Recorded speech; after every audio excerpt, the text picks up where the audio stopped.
Des sitars aux guitares, la diversité a toujours sa place sur scène.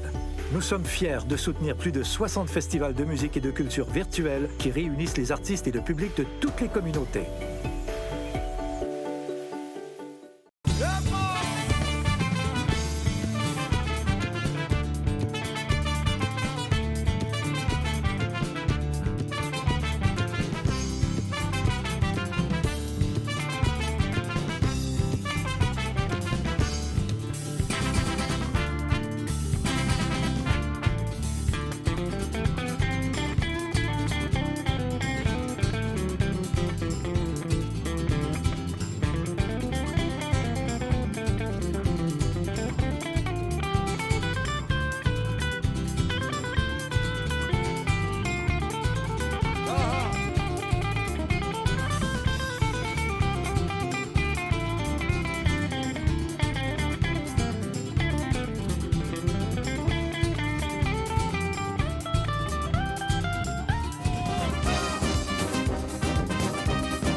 La vue est magnifique.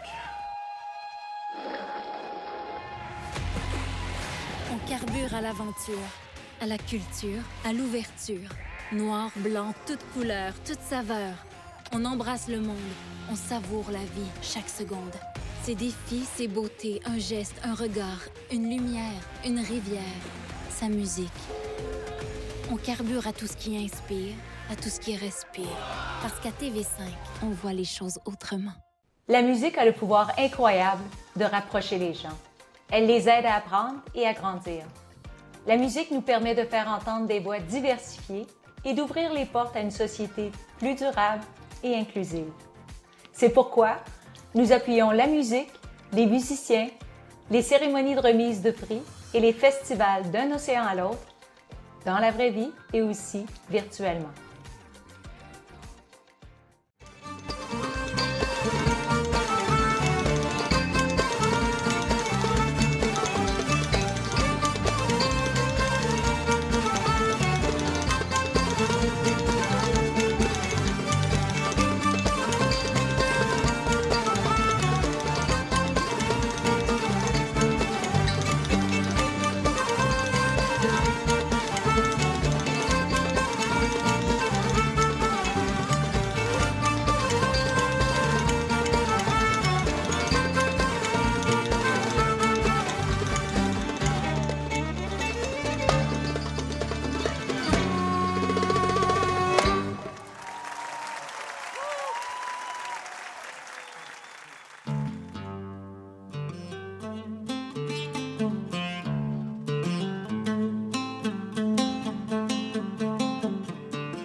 Entrez.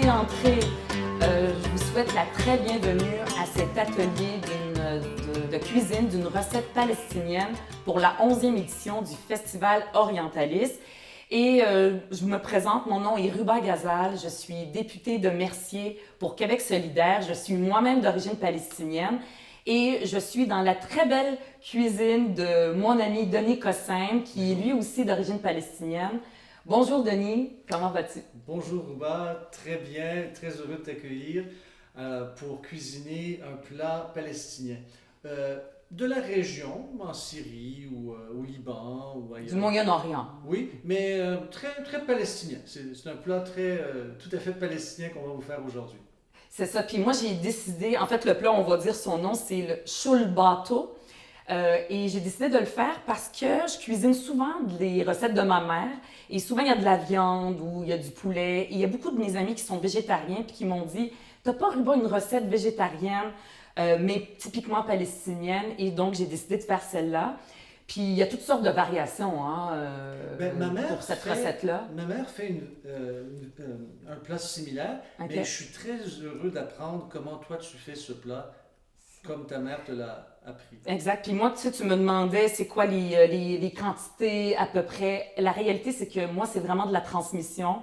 Ma mère m'a pas envoyé une recette. Elle m'a juste dit, elle m'a montré comment elle le fait en le décrivant. Puis moi, je le fais. Puis des fois, je fais moi-même des variantes.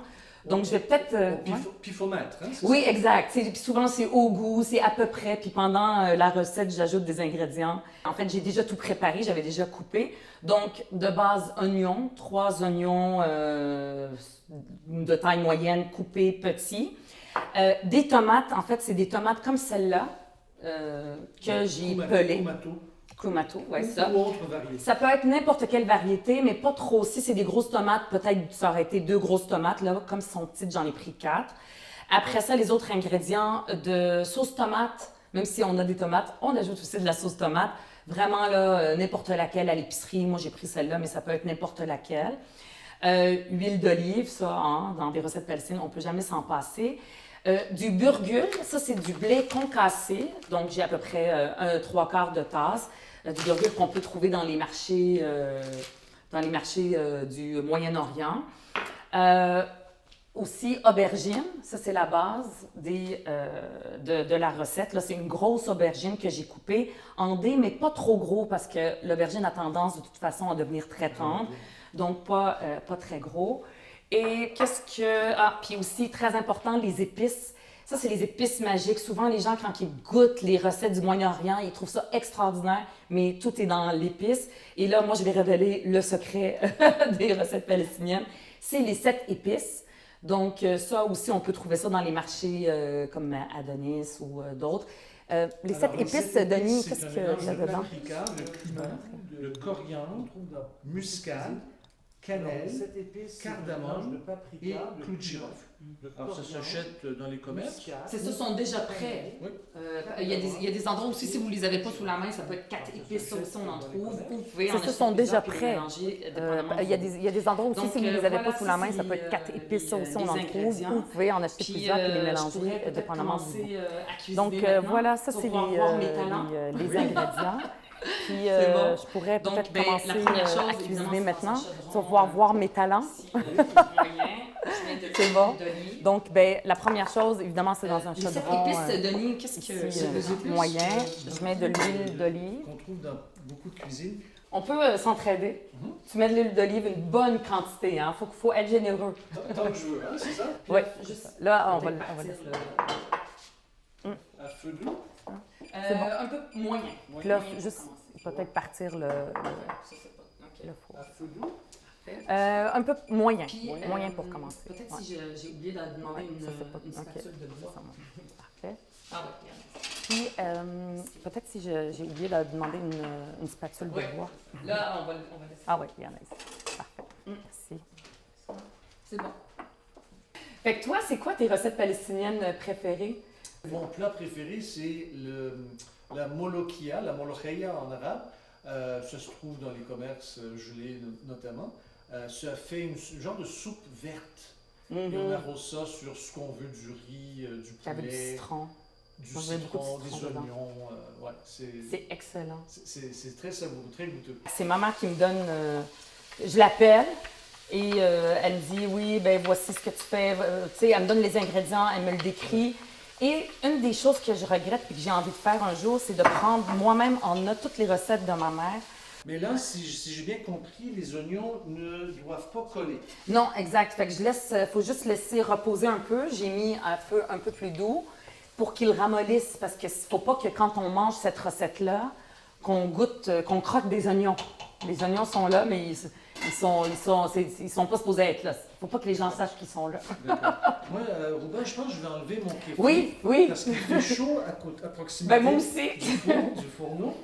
Mais tu connais, toi, la symbolique du kéfir? Écoute, je l'ai déjà lu, mais je peux pas dire que je m'en rappelle. Alors, la symbolique du kéfir, du foulard, du célèbre foulard palestinien, on voit ici un croisé, ça c'est pour les filets de pêche. Parce que la Palestine est un pays côtier, donc la mer, la pêche. On voit aussi des points noirs, donc ça c'est les olives. Les oliviers poussent très bien dans les collines de la Palestine, dans les montagnes de la Palestine. Ça, je parle de mémoire, c'est la mer, ok? Les vagues de la mer. Et ces lignes droites, c'est les caravanes, les chemins, les routes, parce que la Palestine, c'est un pays de transition. On peut passer... Historiquement, c'est un pays de transition de l'Afrique à l'Asie.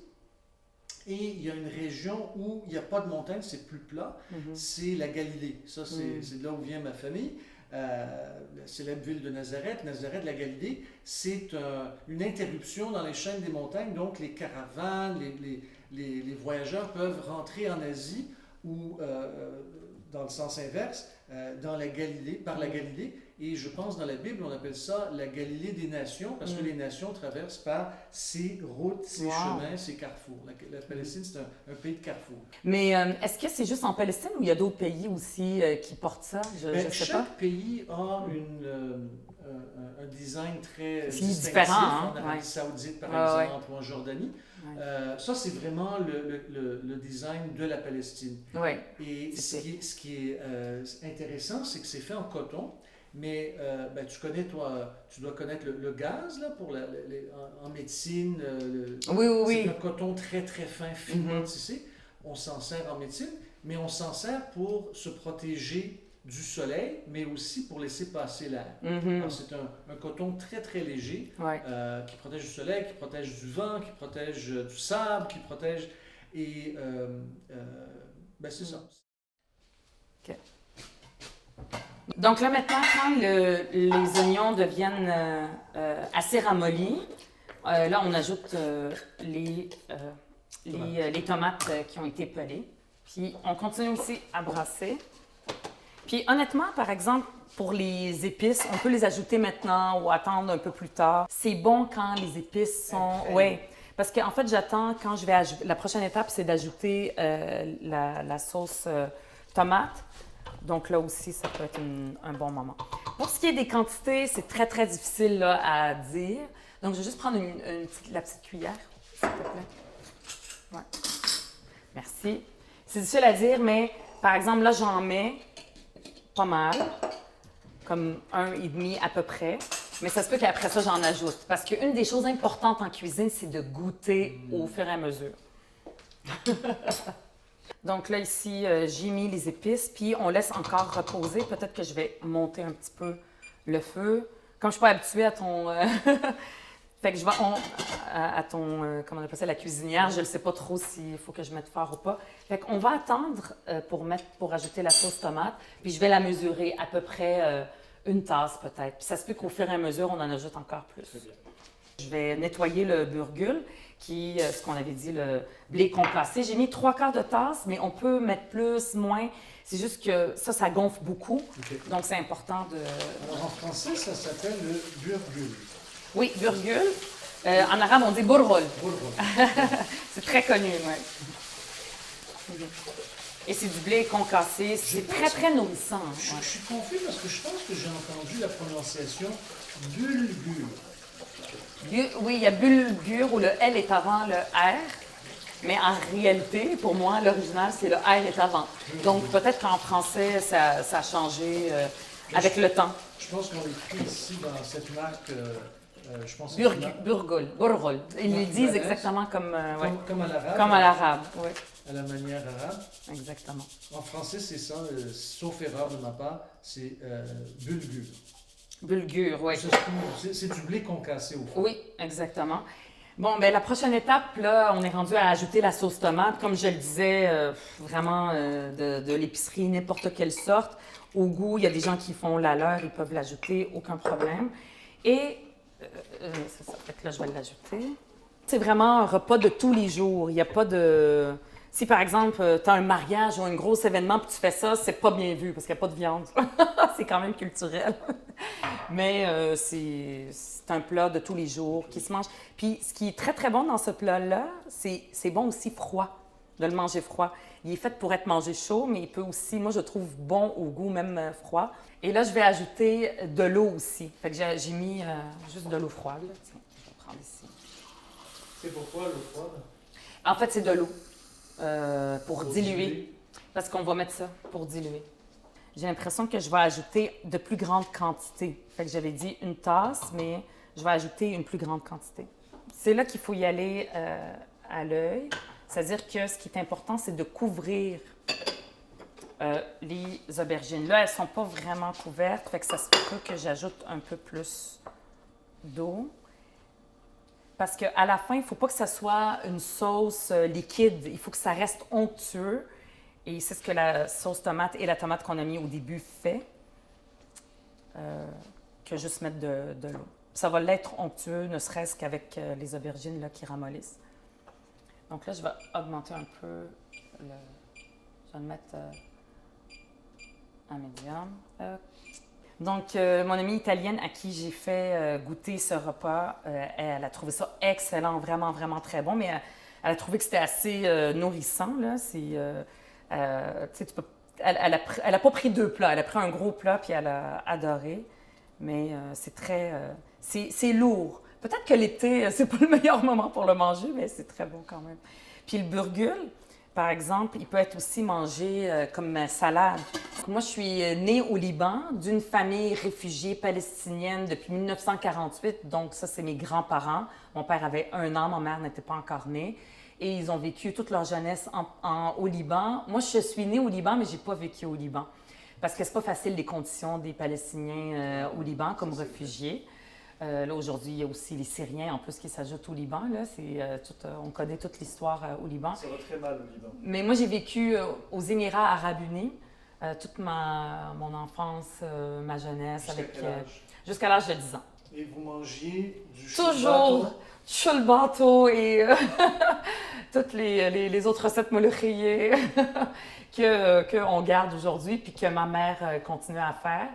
Puis pour vrai, là, si c'est vraiment important de garder ces recettes-là. Moi, j'ai peur que dans notre famille, on les perde puis qu'on fasse juste, je sais pas, là, des plats, du spaghetti ou ce qui est très bon. Mais peut-être que là, quand ça va être diffusé sur le site de Orientaliste, peut-être qu'il y a des gens palestiniens d'ailleurs qui regardent ça, qui sont francophones puis qui disent mon Dieu, c'est pas vraiment comme ça que moi, ma mère le faisait. Alors, il faut leur répondre, ma'alish. Ma'alish, exactement, c'est pas grave. OK.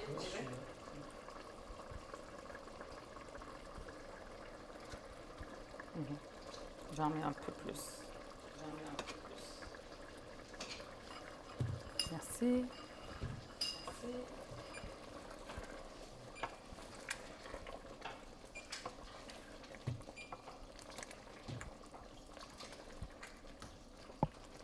Moi, je veux sentir. Ça me ramène dans mon enfance. Je sens la cannelle, ouais. Je sens le clou de girofle, ouais. Je sens le cumin.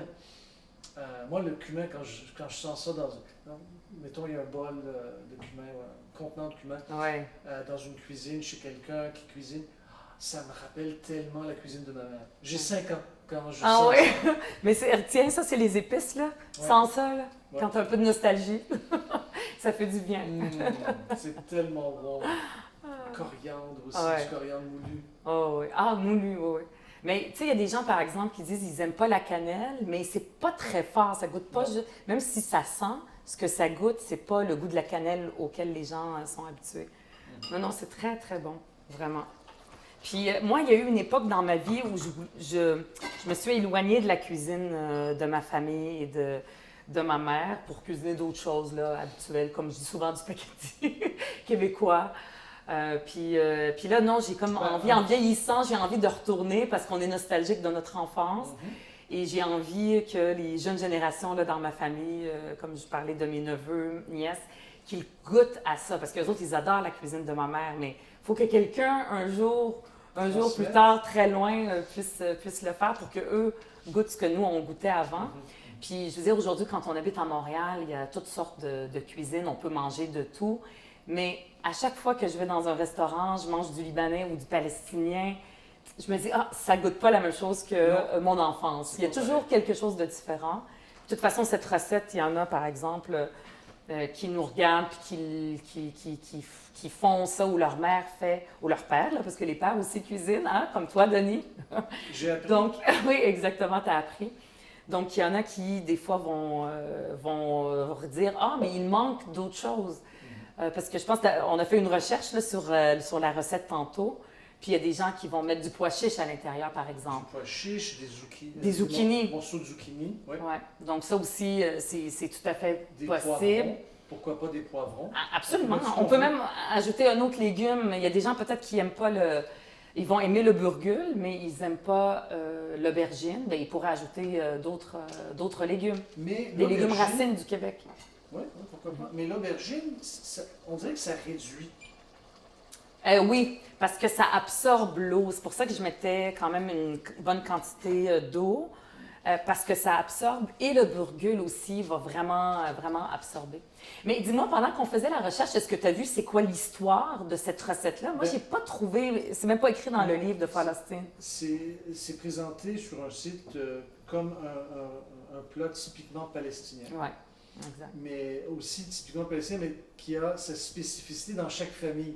Ouais. Chaque famille le fait différemment. Oui. Fait que moi, je suis sûre que les gens qui regardent ça, les internautes, ils peuvent partager leur propre recette si elle est différente de celle que je présente ou différente de celles qui sont sur les sites Internet. Puis, donc, les internautes qui regardent ça, ils peuvent aussi nous dire s'ils connaissent l'histoire de cette recette-là, qu'ils n'hésitent pas à l'écrire en commentaire. C'est quoi son histoire? Parce que j'ai pas vraiment trouvé d'où ça vient. Le mot « shulbato », par exemple, je parlais tantôt d'une recette msakhan. Msakhan, ça veut dire réchauffer. Je peux pas te dire pourquoi, je connais pas non plus l'histoire. Shulbato, ça veut dire quoi? C'est même pas un mot arabe, ça sonne... Donc, si des gens nous écoutent et ils connaissent ça, n'hésitez pas à nous le partager. Moi, je serais curieuse de le savoir. Moi aussi, je veux toujours apprendre. Donc, c'est ça. Moi, je veux dire, en tant que députée, représentante de citoyens de Mercier, ça, c'est vraiment... Il n'y a pas beaucoup de Palestiniens qui sont là. Mais je sentais quand même je trouvais une responsabilité de parler de mes origines parce que Rouba Razal, c'est pas un nom commun et donc... C'est pas un nom du plateau. Ça. Non, c'est pas un nom du plateau, exactement, on est du Québec. Et donc, c'est comme ça, c'est en partageant des recettes, comme ce que je fais maintenant, quand j'ai fait dans un Instagram Live, dans le livre des députés. Et donc, c'est vraiment, pour moi, c'est vraiment important de garder ce lien-là. Parce que, et surtout cet accent-là, moi quand je parle arabe, les Libanais savent très bien que je ne parle pas libanais, même si je suis née au Liban. Évidemment, tous les autres, je parle avec un accent palestinien, hein? Ou le bandora, mais manadoura. Donc ça c'est pour ceux qui ne comprennent pas, c'est par rapport aux tomates. Il y a deux façons de prononcer le nom tomate. Et les Palestiniens, c'est très, très typique et très reconnu que quelqu'un parle palestinien quand il prononce le mot tomate. Bandora. Et moi, je suis très fière de dire bandora, non pas manadoura. L'origine de ça, hein? C'est pomme d'or, pomodoro, en OK. italien. OK. Et nous, on a arabisé. Oui. Banadura, bandura. Ouais. Ah, c'est bon. Il y a toujours des origines. Oui, et donc, pour moi, c'est toujours important de parler de cette culture-là, tout en étant totalement québécoise et me sentir totalement appartenir à ici. Donc là, ici, il faut ajouter le burgul qui a été bien nettoyé dans la recette directement. Voilà. Puis après ça, il faut... Et là, ça va être très important de surveiller parce que ça peut coller facilement. Donc, il faut rester à côté et surveiller constamment. Et c'est là qu'il faut ajouter peut-être un peu plus d'eau, un peu plus peut-être de sauce tomate parce que si je trouve que l'eau a été... J'ai mis trop d'eau, donc c'est dilué. J'ajoute un peu de sauce tomate tout le long. Et voilà, c'est ça qu'il faut faire constamment. Alors, est-ce qu'on peut rajouter de l'huile d'olive? Oui, absolument. Donc, on peut en ajouter. Moi, j'en ajoute à la fin, mais on peut le faire même maintenant. Okay, c'est très, très bon. Un filet. Oui, tu peux. On peut y aller généreusement. L'huile d'olive dans les cuisines palestiniennes, ça, là, on se gêne pas, on se gâte. Voilà. Ben, ça nourrit, ça. Oui. L'huile d'olive, c'est un très bon gras. Oui, absolument. C'est très bon pour la santé, pour la santé cardiaque notamment. C'est un excellent gras. C'est tellement bon. Et C'est sûr que c'est mieux quand c'est cru, mais c'est bon dans les recettes aussi. Puis là, on le laisse reposer. Donc, moi, j'ajoute de la coriandre à la fin de la recette, puisque ça fait fraîche, exactement, que je lave, je coupe en petits. Puis c'est vraiment pour donner du goût, mais aussi, surtout, pour donner de la couleur à la recette, parce qu'il n'y a pas de verre dans cette recette-là, puis c'est très bon aussi. Toi, t'aimes ça? Moi, j'en mange aussi dans la salade. Ouais. J'adore ça. Il y a des gens qui trouvent que ça goûte un peu fort, qui n'aiment pas ça. Oui, c'est ça. T'es comme moi, t'es un vrai Palestinien. Mais ceux qui n'aiment pas ça, c'est pas obligé. La recette peut être faite sans coriandre non plus. Fait que c'est ça, je le coupe comme ça. Fait que je t'ai fini toute ta coriandre de ta cuisine. Donc là, Denis, on est prêt à servir, mais à la fin, moi, ce que je fais, en fait, c'est ma mère qui me dit de le faire pour donner plus de goût. C'est d'ajouter encore de l'huile d'olive. Hein, c'est une autre recette, un des ingrédients secrets, juste comme ça, par-dessus. Puis j'ai demandé, mais il y en a tellement, pourquoi? Elle m'a dit, c'est comme ça, c'est encore plus de goût. Donc, moi, en cuisine, je fais tout ce que ma mère me dit de faire. Donc, voilà. Je pense que ta mère serait d'accord avec toi. Oui, c'est ça. Donc là, je vais te remplir une grosse assiette, mon cher Denis. Machallah. Oui, c'est ça, pour que tu aimes bien. Donc là, voilà, ça c'est le repas qui est terminé. J'ai très, très hâte que tu goûtes et que tu me dises ce que tu en penses. C'est délicieux. Je vais prendre un bout d'aubergine ici. Hein? Oui, pour avoir le goût de tout. Je pense que c'est encore chaud.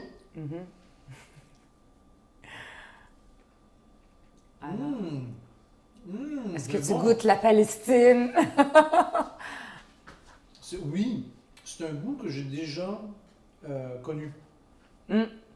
Donc peut-être que ta mère le faisait de cette façon-là, ou peut-être une recette avec une autre variante. Oui, on goûte l'aubergine, on goûte les épices. Oui, c'est excellent. Tu me ramènes dans ma jeunesse. Tiens, je vais en goûter moi aussi. Moi, je vais goûter aussi avec le... Oui, avec la coriandre. Le coriandre.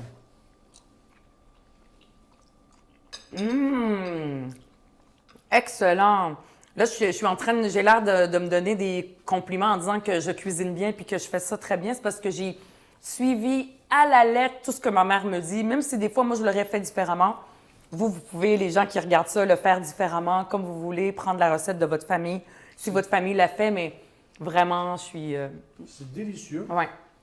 Bravo, homme Rouba. Bravo à ma mère, c'est ça. Merci, maman, merci. Donc, Denis, pour moi, ce plat, c'est vraiment 3 choses. C'est la simplicité, c'est la santé et surtout, ça goûte la Palestine. Alors, j'espère vraiment que vous avez apprécié. Moi, en tout cas, et Denis, je pense que c'est la même chose pour toi. On a eu beaucoup de plaisir à cuisiner cette recette de palestinienne sur le bateau de ma mère. Donc, je vous invite, vous aussi, à la faire à la maison, peut-être à mettre des variations, d'autres légumes, d'autres épices. C'est vraiment une recette qui peut être malléable et j'espère aussi que vous allez partager cette vidéo. Merci beaucoup. Au revoir.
Des sitars aux guitares, la diversité a toujours sa place sur scène.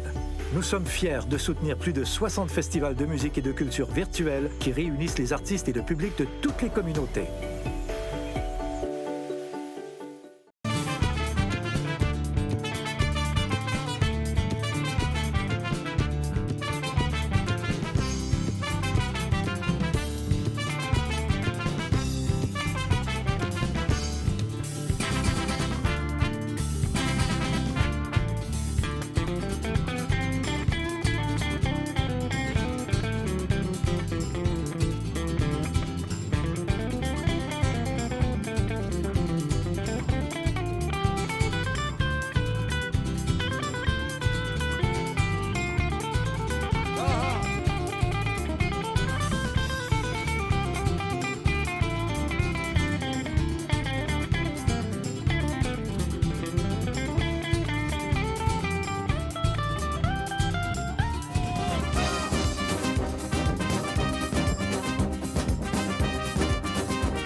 La vue est magnifique. On carbure à l'aventure, à la culture, à l'ouverture. Noir, blanc, toutes couleurs, toutes saveurs. On embrasse le monde, on savoure la vie chaque seconde. Ses défis, ses beautés, un geste, un regard, une lumière, une rivière, sa musique. On carbure à tout ce qui inspire, à tout ce qui respire. Parce qu'à TV5, on voit les choses autrement. La musique a le pouvoir incroyable de rapprocher les gens. Elle les aide à apprendre et à grandir. La musique nous permet de faire entendre des voix diversifiées et d'ouvrir les portes à une société plus durable et inclusive. C'est pourquoi nous appuyons la musique, les musiciens, les cérémonies de remise de prix et les festivals d'un océan à l'autre, dans la vraie vie et aussi virtuellement.